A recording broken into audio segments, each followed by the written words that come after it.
And welcome to Friday, everybody, on the Chris Salcedo Show. We are truly honored to have you here on Newsmax TV. For those of you just finding us for the first time, allow me to introduce myself. I am your liberty-loving Latino, Chris Salcedo. Do not confuse me with loudmouth leftist Latinos out there. I actually love my country, the United States of America. The press has largely given up on getting answers to the voting irregularities in the last election. Instead, they're focused on demanding that President Trump's legal team present evidence to them before presenting it in court. Some of these alleged journalists have very high opinions of themselves, but it remains a rather elementary fact that none of these pretentious reporters have the power to stop vote certifications in any state. Nor do they appear to have the inclination to protect those brave Americans who gave sworn testimony under oath on voter fraud. Protect them, of course, from the Democrat socialist militant arms of Antifa and BLM.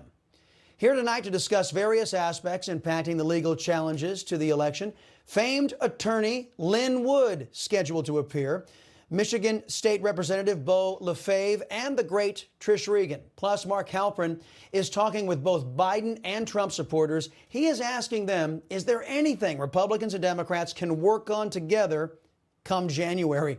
Wait until you hear their answers. And no week is complete here on Newsmax without some common sense from Diamond and Silk. But before we get to any of that, there was a lesson that not too many people have talked about surrounding one of the outcomes in the election process this week. Our rights and liberties are precious and fleeting. That's something to ponder in tonight's preamble. Before I get to the main point, I want to make some folks aware out there. Many of you don't know this, but Americans are out there struggling right now. Many of you may not be aware that there is something called the Greater Idaho Movement. The goal is to expand the Gem State to include roughly 20 Oregon counties plus 6 Northern California counties. Now, these counties are made up of mostly conservative residents. They are attempting to flee the socialist crackpots who are ruining their lives in the liberal states of Oregon and California. On their website, supporters say, quote, "We don't have to live under the tyranny of Salem's misgovernment.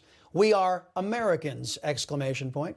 Naturally, the liberals who run those states, predisposed to using government to squeeze every last bit of autonomy, not to mention every last dollar, out of their citizens, are fighting to keep those conservative Americans under their boot. Now, as I've stated many times on this show, Democrat socialists get up every day and try to figure out how to use government to tell you what to do and how to live your life. They are the poster children for abusive government. That leads me to another state, Michigan. Earlier this week, 2 Republican canvassers refused to certify the election in Wayne County because of rampant irregularities that have yet to be explained. The 2 were harassed, even called racist, by idiot Democrat socialists, simply for demanding voting integrity. The canvassers caved in and certified what they believed was fraud. Since then, the 2 have tried to rescind their certification, but the anti-American machine in Michigan is saying it's too late. Spokesperson for the untrustworthy Democrat Secretary of State says it is out of their hands at this point. The spokesperson says there is no legal mechanism for them to rescind their vote. Their job is done, and the next step in the process is for the Board of State Canvassers to meet and certify. And this should be a lesson to every freedom lover in our nation. Senator Bernie Sanders has pushed what he calls democratic socialism. Now, the only difference between democratic socialism and regular old-fashioned socialism is that with Democrat socialism, you vote away your rights. And once you vote away those rights, they are incredibly hard to get back. Those canvassers are learning that lesson tonight, as is all those folks way out west yearning to escape California and Oregon.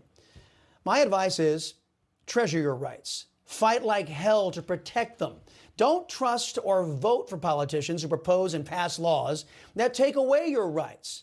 Because once you voluntarily give up your rights, there's only one way to get them back. You got to fight for them.